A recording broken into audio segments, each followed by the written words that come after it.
Market Harborough is a small market town in the East Midlands going back to Saxon times. In 1204, King John allowed a market to be held outside the settlements of Arden, Great Bowden and Little Bowden. Market Harborough grew quickly through trade and agriculture. The town has a rich history and many historical buildings which are now Grade 2 listed. St Dionysius Church was built around 1300 and extended in 1420. The Three Swans Inn was built in 1517 and became a regular stopover for coaches from London to the north of England. The old grammar school was built in 1614. The Symington's corset factory is now home to the council offices, a public library and the Harbour Museum.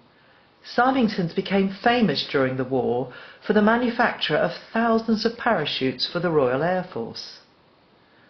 Market Harborough was the hometown of Thomas Cook, who organised the first ever packaged holidays by rail.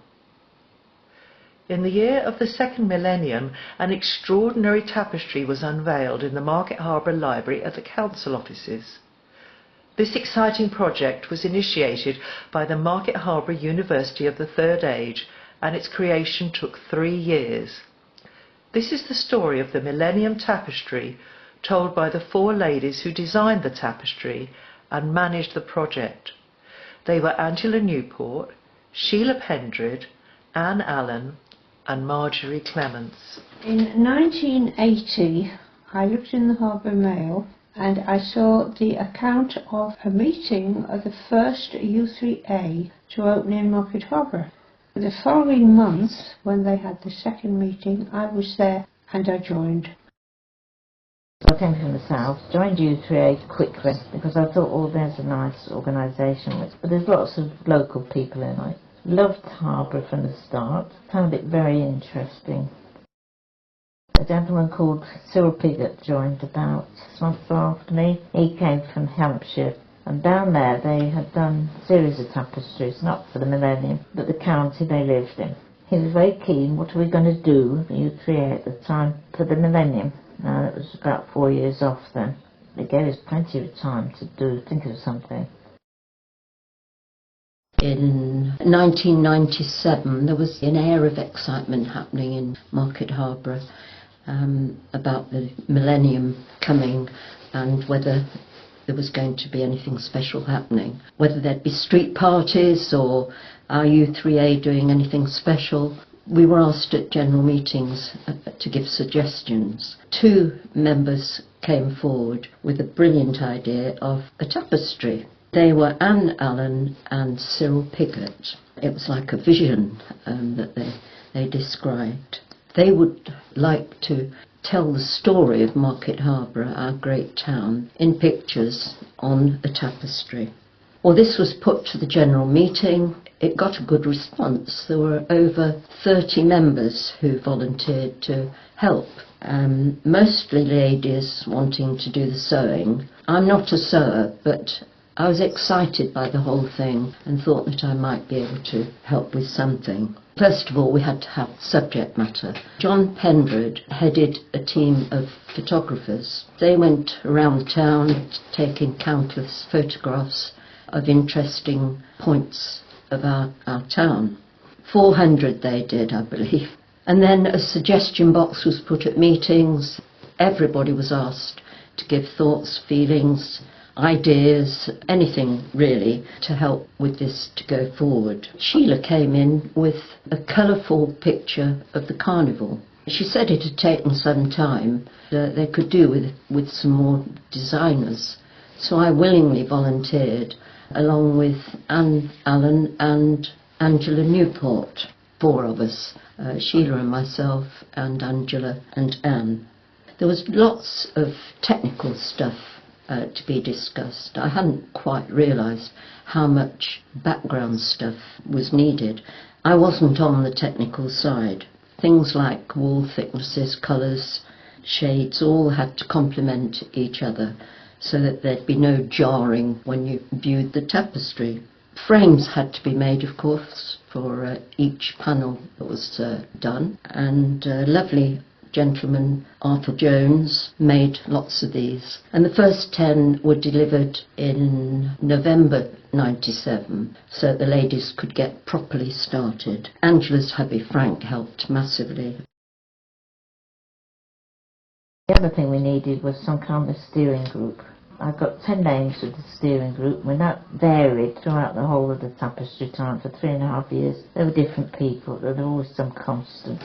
People were asked what they'd like to put in it. There were about 47 people actually signed to make it. The men folk came in at the beginning with the photographs. My husband and 1 or 2 other people who were also HWu3a members belonging to photographic clubs. I think they thoroughly enjoyed it, especially, I was told, when they did the high street, because they had to go inside the pubs, they said, to see how it looked from out. I think they got a bit merry once or twice, but that was all part of it.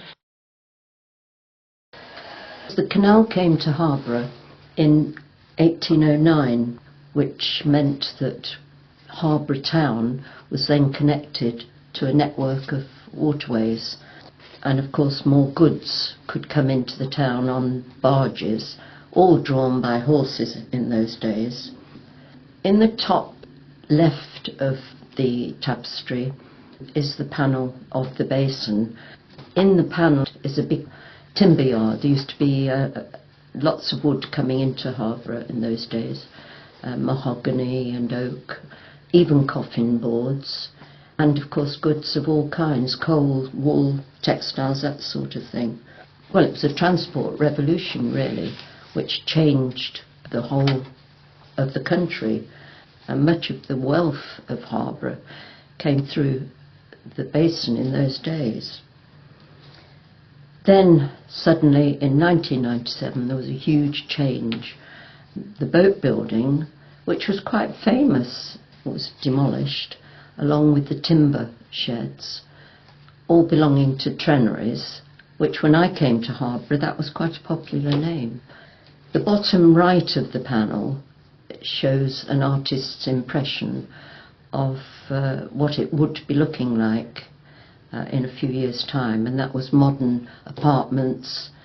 The water area had been increased, even mooring posts in the water outside these apartments. Was the millennium going to bring about a renaissance? Well, it did really, because there was a massive amount of leisure and recreation started to happen, and certainly is happening now. The government seemed to become more interested. They became interested in tradition and the history, and of course urban regeneration was great. So lots of us were worried as to what the basin would be, all the heritage gone, but in fact I think they did it very, very well. And again, all in our lifetime we are actually part of the history of this, which when you look back seems exciting and amazing. I did some of the churches, St Dionysius and St Mary in Arden.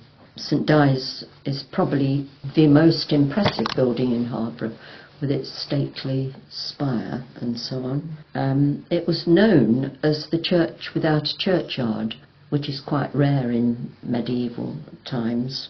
That comes about because of the history with Great Bowden and the now ruined St Mary in Arden.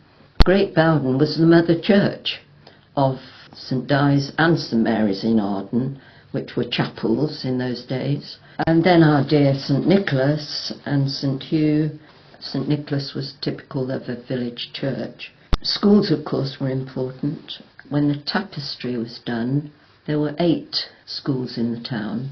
I kept it really very simple. I was going to do little drawings of the schools, and then it seemed more important to be getting the crests and badges really carefully right. Robert Smythe, of course, reminded me that their crest was the City of London, and so they needed the name of Robert Smythe underneath.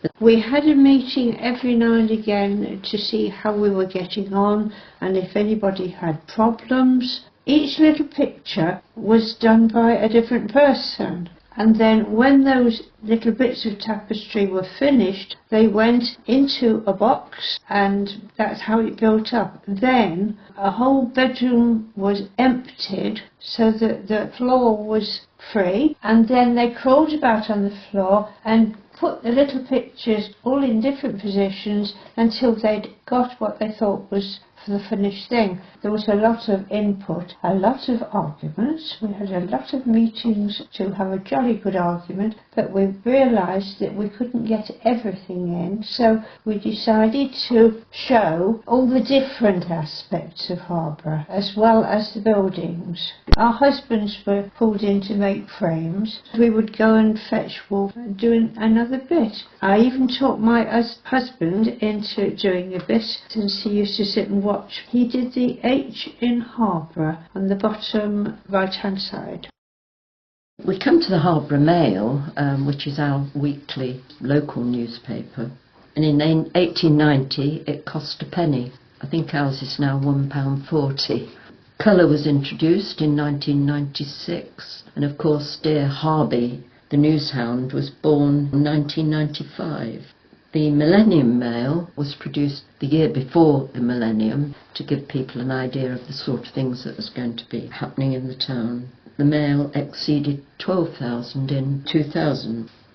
And last but not least is our Harborough Band, with good old Mark Stamp behind us as the president. I went along to a couple of the rehearsals. That was good. They told me about the instruments, the 25 brass and 3 percussion. I always thought brass bands had trumpets, but in fact they're cornets, which you might know. After we'd finished with it, it went to the experts to put it together, and it was professionally treated. It went to be framed to a company in Leicester. 2 of our members really have to be congratulated with the whole thing, and that was Anne Allen and Angela Newport, who really carried the whole tapestry through those 3 years, coordinating, encouraging, helping where necessary. This tapestry is an amazing piece of Harborough's history. I was privileged in doing just a small part, a small cog in a big wheel, responsible for 10 of the panels, and on the steering group. It's now housed in the council offices, and we were there as part of the history, and it was great. A copy of the Millennium Tapestry booklet was sent to Buckingham Palace and was read by Queen Elizabeth. Angela and Anne received a letter of appreciation from the Queen's Secretary with an invitation to the annual garden party at Buckingham Palace.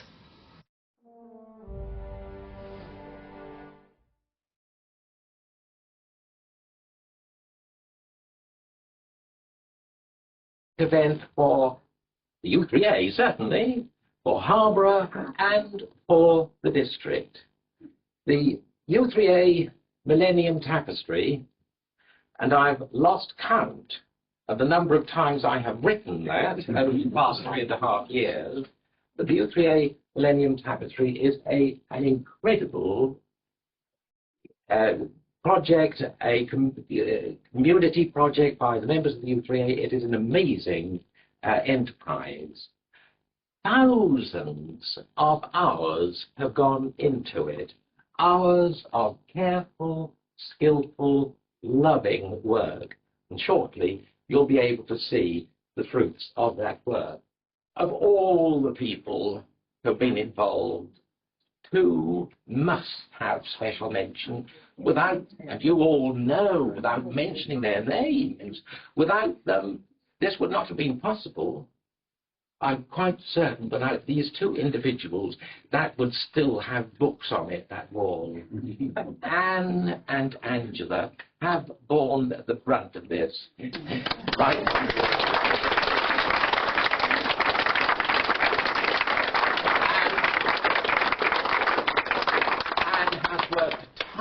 Honestly, over the past 3 years, her home has been taken over by the tapestry almost as much as yours has. I've been to her home so many times. There was evidence of the tapestry everywhere. The hours that she must have put into it, the heartache, but the joy and the pleasure tonight, she must be absolutely thrilled beyond description. And the other person, well, Angela, it's taken Angela's not only her life, but her home. It took her spare bedroom and recently her dining room.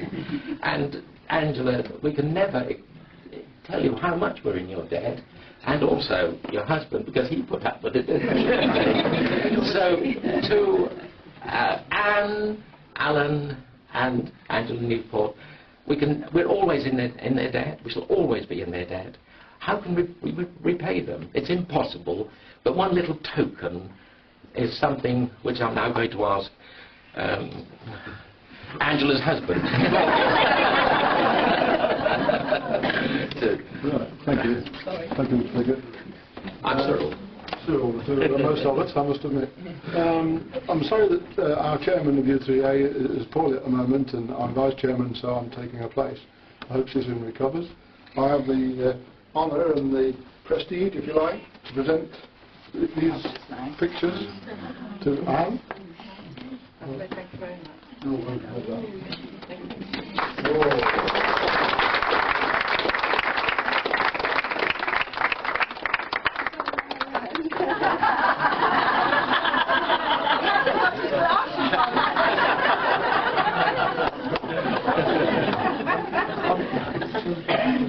I'm afraid that's typical, not having my glasses on. I get in trouble for that. Which is your wife?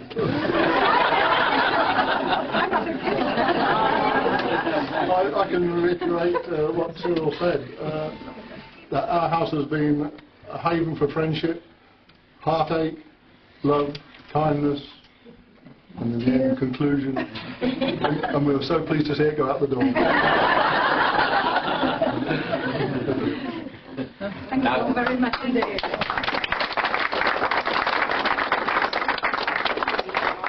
My final duty is to invite these two wonderful people to unveil the tapestry. Good job with tall.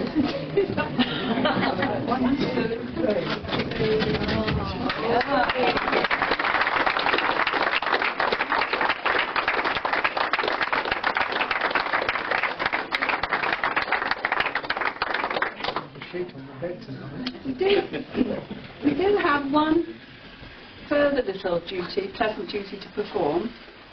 In the summer, the HWu3a put on a week, well, 3 days out of 1 week, to show the town what HWu3a was about, and it was part of the Millennium Celebration, as of course this is part of the Millennium Celebration. And during that time we worked on the tapestry upstairs with many of our groups as well, taking part both in the old school and underneath, although they were 3 very cold days.